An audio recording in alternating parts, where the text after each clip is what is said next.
मगर क्या एजेंसी सिर्फ अपना काम कर रही है या फिर एजेंसी सरकार का काम कर रही है? या जनता जब ऑक्सीजन की कमी से सड़कों पर मर रही थी, जब एक पत्नी अपने पति को मुंह से सांस दे रही थी क्योंकि ऑक्सीजन नहीं था, क्या ये जनता की आवाज को उठाना गलत है? क्या सरकार के खिलाफ तब बोलना गलत है? नमस्कार, आदाब, सत श्री अकाल। लाइव नेशन 7 में आपका स्वागत है। मैं शादाब मलिक। दैनिक भास्कर, जिसने लगातार सरकार की उन कमियों को सामने लाया जिस कमी की वजह से कोरोना काल में लोगों की मौतें हुई, खासकर ऑक्सीजन की कमी से कई लोगों की जान गई तो कहीं लोगों ने अपनों को खो दिया। कई लोग ऐसे हैं जिन्हें ऑक्सीजन की कमी हुई मगर भले ही उनकी जान बच गई, मगर इन सारी खबरों को जो आम जनता तक पहुंचानी थी, सरकार के खिलाफ जाती हुई खबरों को दैनिक भास्कर ने लगातार अपने पेजों पे, अपने अखबार के पन्नों पे जगह दी। जो खबर फ्रंट पेज आने लायक थी उन्हें फ्रंट पेज पर फुल कवरेज दी। और शायद यही वो वजह है जो सरकार को दैनिक भास्कर की ये आवाज अच्छी नहीं लगी, दैनिक भास्कर की ये खबर अच्छी नहीं लगी।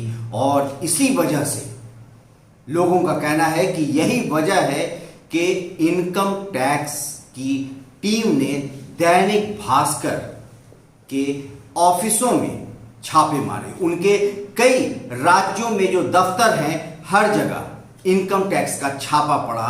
ये कई राज्य हैं, दिल्ली, मध्य प्रदेश, राजस्थान, उत्तर प्रदेश, गुजरात और महाराष्ट्र। इन सारे जगहों पे दैनिक भास्कर के जो दफ्तर हैं उनके दफ्तर में छापे पड़े। साथ ही जो मैनेजमेंट है उनके घरों पर भी छापा मारा गया। मध्य प्रदेश में उनका जो अपना घर है उन पर भी छापे मारे गए। आखिर क्या है वजह? सरकार को क्या लगता है कि सारी खबरें उनके फेवर की ही जानी चाहिए? मीडिया, जिसे कहा जाता है कि डेमोक्रेसी का चौथा स्तंभ है, यानी एक तरह से अगर देखा जाए तो मीडिया का रोल अपोजिशन का रोल होना चाहिए। और सही मीडिया भी वही है जो सरकार से सवाल पूछे, सरकार की कमियों को आम जनता तक पहुंचाए। क्योंकि आम जनता वो जनता है जो सरकार से उम्मीद रखती है उनकी मदद करने की, या फिर वैसे योजनाओं की जिस योजना का लाभ आम जनता को मिल सके। क्योंकि आम जनता के गार्जियन के रूप से अगर कोई काम करता है तो वो है सरकार। क्योंकि सरकार को जनता वोट देती है, जनता जिताती है, जनता कुर्सी देती है। और वो कुर्सी इसलिए दी जाती है ताकि उनकी जो जरूरत की चीजें हैं, उनकी बुनियादी चीजें हैं, और जिसमें सबसे अहम जगह अगर देखा जाए तो स्वास्थ्य का होता है, अस्पताल का होता है, और वैसी जरूरतों का होता है जिसके लिए जो जीवन को बचाती है। उन सारी चीजों पर सरकार जब डमाडोल पड़ी, कमजोर पड़ी, तो दैनिक भास्कर ने उसकी कमियों को उजागर किया, उसकी कमियों को आईना दिखाया। और ये आईना दिखाना इतना भयानक लगने लगा सरकार को, क्योंकि सरकार को अपना चेहरा उसमें साफ दिखने लगा। और जब आईने में साफ चेहरा दिखा तो शायद वो चेहरा उन्हें पसंद नहीं आया। और यही वजह रही कि दैनिक भास्कर के दफ्तरों में सरकार ने अपने तंत्र का इस्तेमाल किया। क्योंकि मौजूदा सरकार लगातार अपने उस तंत्र का इस्तेमाल, जिसमें कि CBI, ED, enforcement department, intelligence bureau और इनकम टैक्स आता है, ये सारे तंत्र को सरकार ने ज्यादातर वैसे जगहों पर इस्तेमाल करने की कोशिश की है जो सरकार के खिलाफ आवाज उठा रही हो। क्योंकि अब ऐसा लगता है जैसे सरकार के खिलाफ कुछ भी बोलना मतलब देश के साथ एक तरह की गद्दारी है, या फिर कहा जाए कि उनको देशद्रोह ही बता दिया जाता है क्योंकि वो सरकार के खिलाफ बोल रहे हैं। जबकि देश और सरकार में अंतर होता है। देश होता है और सरकार उसको चलाने वाला एक सिस्टम होता है, और वो सिस्टम जनता चुनती है। और जब जनता को ये लगने लगे कि सरकार उनके हक में काम नहीं कर रही है तो जाहिर सी बात है उसके खिलाफ आवाज उठेगी। और यही डेमोक्रेसी होता है। डेमोक्रेसी में और राजतंत्र में यही फर्क है, क्योंकि राजतंत्र में आवाज उठाने की इजाजत नहीं होती है। राजा अपनी बपौती समझते हैं अपने साम्राज्य को, जबकि डेमोक्रेसी में जनता ही सर्वे सर्वा होती है और जनता को ही हक होता है अपने प्रतिनिधि को चुनने का। मगर यहां पर पूरा मामला अलग है। अगर आप कुछ पीछे और जाकर याद करें तो साल 2017 6 जून को एनडीटीवी के भी दफ्तर में छापे पड़े थे और तब सीबीआई ने छापा मारा था। और तब भी शायद यही वजह रही थी, क्योंकि लोगों का यही कहना है कि एनडीटीवी भी हमेशा से सरकार के खिलाफ खबरें दिखाता है। तो सरकार के खिलाफ का मतलब ये नहीं कि सरकार के खिलाफ की खबर दिखाना मकसद होता है। मकसद ये होता है कि जनता को सरकार से जो उम्मीद है या जनता की सरकार से जो जरूरत है वो जब सरकार उसे नहीं दे पाती है तो वैसी खबरों को जगह कोई न्यूज चैनल अपने टीवी पर देता है, कोई अखबार अपने पेपर में देता है। मगर ये अगर सरकार को अच्छी ना लगे तो सरकार उसे दबाने की कोशिश अगर कर रही है तो यही दमन है। इमरजेंसी की बात हमेशा की जाती है। इमरजेंसी 1975 में जब इंदिरा गांधी ने लगाया था तब इमरजेंसी को बहुत बुरा भला कहा गया था और आज भी कहा जाता है। और सच बात भी है कि इमरजेंसी एक ऐसा काला अध्याय है हिंदुस्तान के इतिहास में जिसे कभी भुलाया नहीं जा सकता, क्योंकि वो समय एक तरह से कहा जाए तो लोगों के हक को मारा गया था। मीडिया को एक तरह से सेंसर कर दिया गया था। मीडिया की खबरें पहले प्रधानमंत्री के ऑफिस आती थी और वहां से उन्हें परमिशन दिया जाता था कि कौन सी खबर छप सकती है, कौन सी खबर, क्योंकि तब टीवी चैनल में सिर्फ दूरदर्शन था और दूरदर्शन सरकारी था, तो खबरें वही चलती थी जो सरकार चलाना चाहती थी।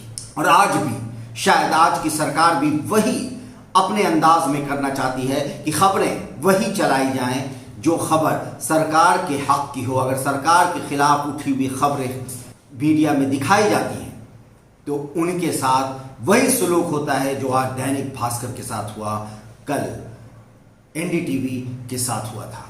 यह सिर्फ दैनिक भास्कर के साथ ही नहीं हुआ, बल्कि उत्तर प्रदेश में भारत समाचार करके भी एक चैनल चलाया जाता है, वहां भी इनकम टैक्स का छापा 22 जुलाई को पड़ा, क्योंकि उसका भी वही काम था कि ये भारत समाचार भी लगातार सरकार की जो कमियां थी उसको अपने मीडियम में वो इस्तेमाल कर रहा था।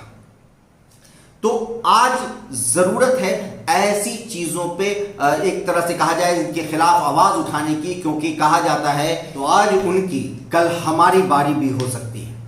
क्योंकि अगर उनके साथ यानी दैनिक भास्कर के साथ ऐसा हुआ है, भारत समाचार के साथ अगर ऐसा हुआ है, तो भले ही वजह यह बताई जा रही हो कि इनकम टैक्स में चोरी करने की वजह से इनकम टैक्स का ये छापा पड़ा है। जो केंद्रीय प्रसारण मंत्री हैं, केंद्रीय सूचना और प्रसारण मंत्री अनुराग ठाकुर, उन्होंने यही कहा कि जो एजेंसी है वो अपना काम कर रही है। मगर क्या एजेंसी सिर्फ अपना काम कर रही है या फिर एजेंसी सरकार का काम कर रही है, ये तो आप खुद अंदाजा आप भी लगा सकते हैं कि आखिर क्यों नहीं वैसे अखबारों को जो सरकार की खबर छापते हैं, वैसे टेलीविजन चैनल को जो रोज प्रधानमंत्री नरेंद्र मोदी का गुणगान करते हैं या फिर जो रोज सरकार की नीतियों को बढ़ा चढ़ाकर दिखाते हैं और जो जनता की जरूरत है, या जनता जब ऑक्सीजन की कमी से सड़कों पर मर रही थी, जब एक पत्नी अपने पति को मुंह से सांस दे रही थी क्योंकि ऑक्सीजन नहीं था, अस्पताल में उसके पति को नहीं लिया जा रहा था और वो अपने मुंह से अपने पति को सांस देने की कोशिश करती है, मगर उसका पति उसकी नजरों के सामने उसके बाहों में दम तोड़ देता है। तब सरकार की आवाज अगर जनता की आवाज बनाकर अगर एक अखबार उसको अपने पहले पन्ने पर जगह दे देता है या टीवी अपने प्रसारण में उसको सबसे अहम खबर बनाकर दिखाता है, तो क्या यह गलत है? क्या यह जनता की आवाज को उठाना गलत है? क्या सरकार के खिलाफ तब बोलना गलत है? अगर सरकार में ये कमियां हैं, अगर ऑक्सीजन की कमी से लोगों की मौतें हुई, तो फिर उसे खबर बनाना क्या गलत है? अगर ये गलत है तो आप खुद फैसला करिए कि सही क्या है, क्योंकि सही और गलत का फर्क अगर करना इंसान भूल जाए तो फिर वो इंसान नहीं रहेगा। मेरे ख्याल से वो फिर एक जानवर भी उससे बेहतर हो जाएगा, क्योंकि जानवर को भी शायद ये एहसास होता है कि सही क्या है गलत क्या है। यहां पर वही हो रहा है, आवाज दबाने की कोशिश हो रही है। इमरजेंसी में ये डिक्लेयर्ड इमरजेंसी लगी थी और ये शायद अनडिक्लेयर्ड इमरजेंसी ही का दौर है, जब मीडिया पर सेंसर दूसरे अंदाज में लगाने की कोशिश की जा रही है। एक तरह से धमकाया जा रहा है कि अगर तुम मेरे खिलाफ जाओगे तो हम ऐसा कर सकते हैं, हम तुम्हारे टीवी चैनल पर बंदिश लगाने की कोशिश करेंगे, हम तुम्हारे अखबार पर दबिश बनाएंगे। तो ये जो एक मामला है, ऐसा नहीं कि इसमें बहुत सारी कुछ चीजें हैं, बस जो बात मुझे लगी कि हमारे चैनल के जरिए हम आप तक पहुंचाएं कि आवाज को अगर दबाने की सरकार कोशिश कर रही है तो फिर ये आवाज और मजबूत होनी चाहिए, क्योंकि सरकार अगर आवाज दबा रही है तो फिर ये डेमोक्रेसी नहीं, फिर ये राजतंत्र है और एक राजा को हमने गद्दी पर बैठा दिया है। क्योंकि गद्दी पर बैठने वाला अगर राजा बन जाएगा तो आम जनता गुलाम बन जाएगी और गुलामी फिर हमें उसी दौर में लेकर चला जाएगा जो 1947 से पहले था, जब अंग्रेजों के खिलाफ उनके एक आवाज भी अगर निकाली जाती थी तो कोड़े की बरसात होती थी, और वो कोड़ा आज शक्ल बदलकर शायद दूसरे अंदाज में लोगों के ऊपर पड़ रहा है। तो जरूरत है इसे समझने की, इसे पहचानने की और इसके खिलाफ आवाज उठाने की। हम आपको खबरों से अपडेट करते रहेंगे, हम आपको आवाज बनकर वैसी दबी हुई पिछली आवाज को उभारते रहेंगे। भले ही आवाज को दबाने की सरकार कोशिश करे, मगर डेमोक्रेसी में आवाज उठाना और मीडिया अगर लोकतंत्र, अगर डेमोक्रेसी का चौथा स्तंभ है, तो ये चौथा स्तंभ जितना मजबूत होगा, सरकार पर एक तरह से कहा जाए तो डेमोक्रेसी इसी का नाम है कि अगर विपक्ष, क्योंकि अगर डेमोक्रेसी में विपक्ष नहीं होगा तो सरकार बेलगाम होगी, क्योंकि विपक्ष का काम होता है लगाम लगाना और विपक्ष से सवाल पूछना। आज का टीवी चैनल क्या करता है?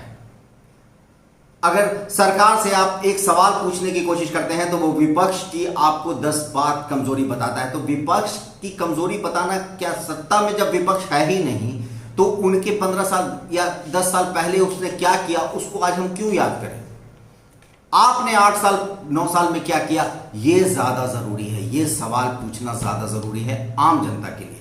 फैसला आपके हाथ में है। जो आपको अच्छा लगे वही टीवी देखिए, जो आपको अच्छा लगे वही अखबार आप पढ़िए, जो अच्छा लगे वही यूट्यूब चैनल आप देखिए और जो अच्छा लगे वही सोशल मीडिया आप देखिए।